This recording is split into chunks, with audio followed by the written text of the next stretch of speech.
वंदन करून या करवीर भूमीमध्ये राज्याध्यक्ष वितेश खांडेकर, राज्य सल्लागार सुनील दुधे, व्यासपीठावरील सर्व मान्यवर आणि व्यासपीठाच्या समोर असलेले सर्व मान्यवर, मी सर्वांचं या ठिकाणी सहर्ष स्वागत करतो.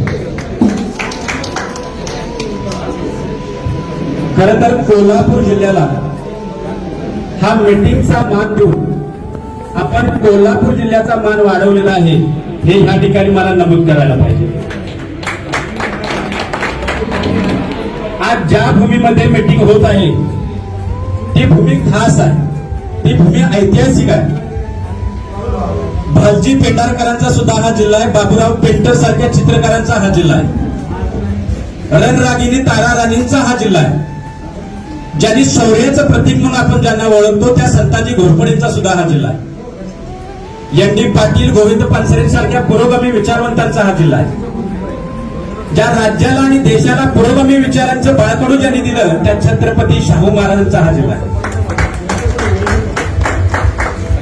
या जिल्ह्यामध्ये मित्राला भावा म्हणतात आणि काही वेळ झाल्यानंतर त्याला रांडाच्या सुद्धा म्हणतात. पण कोल्हापूर जिल्ह्याचं वैशिष्ट्य असं आहे की हे दोन्ही शब्द समानार्थी आहेत. म्हणजे इतर कुठेही गेला तर हे विरुद्धार्थी शब्द म्हणून वापरले जातील, पण कोल्हापूर जिल्ह्यामध्ये हे दोन्ही शब्द समानार्थी आहेत. कोल्हापूर जिल्ह्याचा गुळ प्रसिद्ध आहे, जो आज आम्ही तुम्हाला भेट म्हणून दिलाय. कोल्हापूर जिल्ह्याची लावणी प्रसिद्ध आहे, कोल्हापूर जिल्ह्याचा कुस्तीचा फळ प्रसिद्ध आहे आणि कोल्हापूर जिल्ह्यातील फुटबॉलचा हब देखील प्रसिद्ध आहे. कोल्हापूर जिल्ह्याची लावणी जितकी आपण मानतो तेवढाच मान कोल्हापूरच्या तांबड्या पांढऱ्या रस्त्याला सुद्धा द्यावा लागतो. कोल्हापूरचा पायतान देखील प्रसिद्ध आहे, कोल्हापूरची चपला देखील प्रसिद्ध आहे, कोल्हापूरचा फेटा देखील प्रसिद्ध आहे. आज ज्या भूमीत या ठिकाणी सभा होत आहे हा कोल्हापूर जिल्हा ऐतिहासिक सुवर्ण मानकांनी भरलेला जिल्हा आहे. त्यामुळे ह्या भूमीमध्ये सर्वांचं मी मनापासून पुन्हा एकदा स्वागत करतो. आज या मार्च महिन्यामध्ये बैठक होती. खरं तर हा योगायोग सुद्धा खूप चांगला आहे. मार्च महिन्यामध्ये आपण जागतिक लढाई चालू झालेली पाहिली. मार्च महिन्यामध्ये आपण गॅससाठी रांगा लागलेल्या पाहिल्या. मार्च महिन्यासाठी पेट्रोलसाठी आपण घाबरलो की दर वाढतात की काय. मार्च महिन्यामध्ये पावसाळा सुद्धा चालू झाला.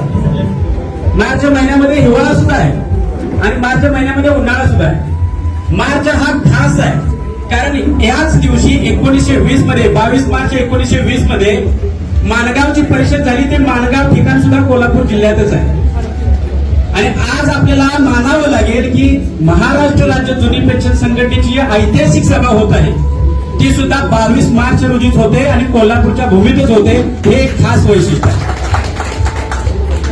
खरं तर आजची सभा खूप विशेष आहे. ती विशेष ह्यासाठी आहे की 10 वर्षापूर्वी आपण एक संघर्ष चालू केला. अनेक लोकांनी याकडे हेटाळणीच्या दृष्टीने पाहिलं. आज सुद्धा माझ्या जिल्ह्यात काही जुनी लोक म्हणतात की ही डीसीपीसी संघटना. अनेक ठिकाणी तो शब्द सुद्धा उच्चारता येत नाही. अनेकांना वाटले की महाराष्ट्र राज्य जुनी पेन्शन संघटना अशा नावाची कुठली संघटना असते का. किती दिवस लढतील, 1 वर्ष 2 वर्ष 3 वर्ष कंटाळून जातील. कारण ह्यांचं वय लढण्याचं नाही, ह्यांचं वय मैदानात उतरण्याचं नाही आहे. पण आज आत्मविश्वासाने सांगायला पाहिजे की महाराष्ट्रातली सगळ्यात मोठी संघटना ही महाराष्ट्र राज्य जुनी पेन्शन संघटना. आणि याचं तुम्हाला कारण माहिती आहे का.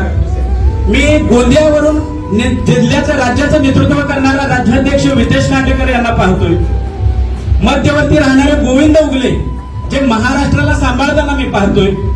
चंद्रपूरचे सुनील दुधे पाहतोय, नागपूरचा आशुतोष पाहतोय, मुंबईचा प्राजक्त पाहतोय, रामदास वाघ अकोल्यातून येतात. आणखीन एक रामा आमचा सोलापूरचा.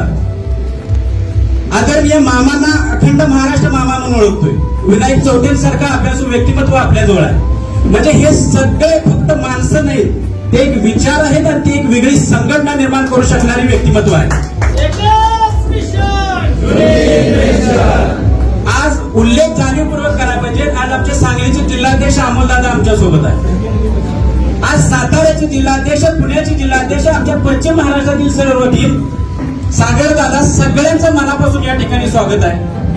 ज्याप्रमाणे महाराष्ट्रामध्ये ही संघटना उभी राहिली ती अद्भुत आहे, ती अविश्वसनीय आहे. हा 10 वर्षाचा संघर्ष खरंच विश्वास ठेवण्याजोगा नाही, इतका अद्भुत आहे. आणि त्याचं कारण काय माहितीये का. या व्यासपीठावर पाहताना मी राज्याध्यक्ष विदेश खांडेकरांना पाहतो आणि इथं समोर फोटो मारताना मी अनिकेत पलगे सारखा आमचा नवीन युवा कार्यकर्ता पाहतो, जो केंद्र स्तरावरती काम करतो. 2024 मध्ये नियुक्त झाला.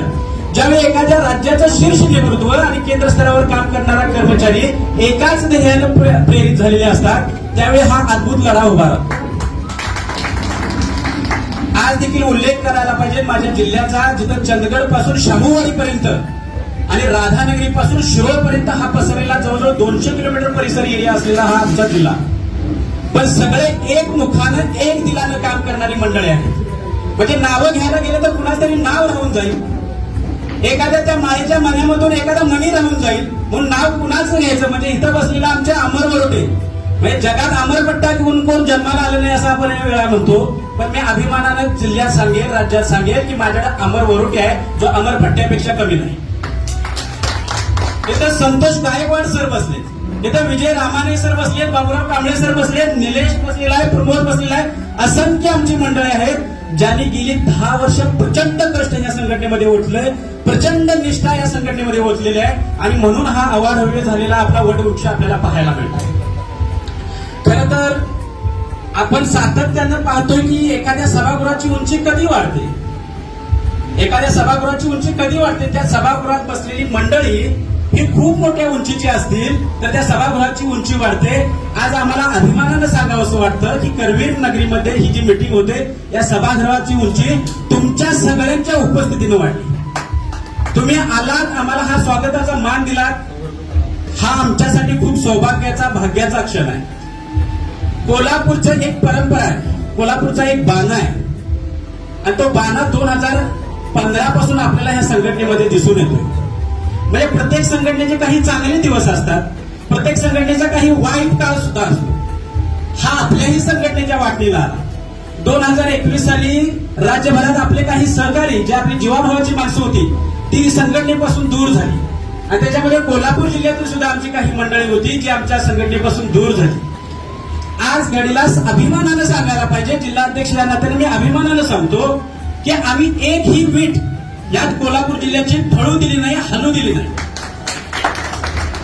त्या विटेवर वीट रचत आम्ही इतका प्रचंड गड उभा केलाय की कोल्हापूर जिल्ह्यामध्ये अनेक संघटना आहेत, त्यांच्या अनेक मोठ्या रेषा असतील, पण या सगळ्या रेषेच्या पेक्षा मोठी रेष ही महाराष्ट्र राज्य जुनी पेन्शन संघटना.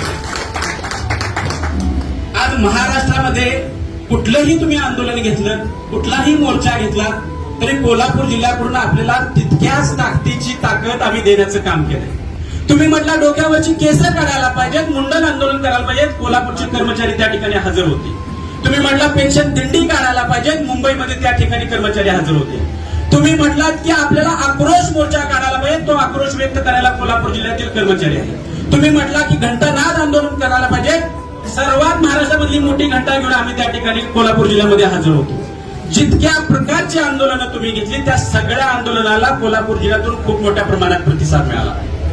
आज जाता जाता मला एक गोष्ट आवर्जून सांगायला पाहिजे की कोल्हापूर जिल्ह्याचे अजून 1-2 दाखले देण्याजोगे आहेत की एखादं ध्येय हातात घेतलं तर कोल्हापूरचा बाणा असलेला कुठलाही माणूस मागे कधीही हटत नाही.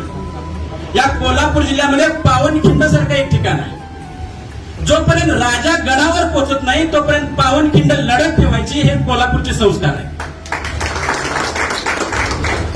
शत्रू हजारोंच्या संख्येनं आला तर आपण 700 आहोत की 7 हे न पाहता सुद्धा 7 जरी असलो तरी हजारांच्या वर तुटून पडायचं, हे शौर्याचं प्रतीक, कोल्हापूरचं प्रतीक आहे. ह्या दोन्ही ऐतिहासिक घटना कोल्हापूरचं खूप मोठं महत्त्व सांगतात.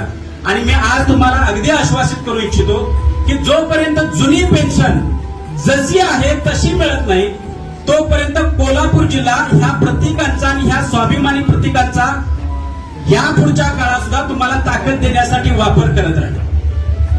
आज घडीला तुम्ही इतक्या मोठ्या संख्येने या ठिकाणी आलात, कोल्हापूरला सभा होते, हे 10 वर्षाच्या खूप मोठ्या संघर्षानंतरचं एक फलित आहे की आपण काही गोष्टी मिळवल्या, काही गोष्टी मिळवायच्या आहेत आणि येणाऱ्या संघर्षामध्ये कोल्हापूर जिल्ह्यातून एका नवीन धोरणांची सुरुवात होत असेल तर या ठिकाणी हा क्षण हा सुवर्ण क्षण म्हणावा लागेल. मी पुनश्च एकदा राज्यातून आलेले सर्व पदाधिकारी, सर्व जिल्हाध्यक्ष, सर्व जिल्ह्यांचे पदाधिकारी, माझ्या जिल्ह्यातून आलेले माझे सहकारी, ज्यांच्या ताकदीवरती आज कोल्हापूर जिल्हा ठामपणे उभा आहे, त्या सगळ्यांचं या ठिकाणी मनापासून स्वागत करतो आणि पुढील कार्यवाहीसाठी राज्याध्यक्षांना मी सूचित करतो. धन्यवाद. जय हिंद, जय महाराष्ट्र, जय जुनी पेन्शन संघटना. धन्यवाद सर.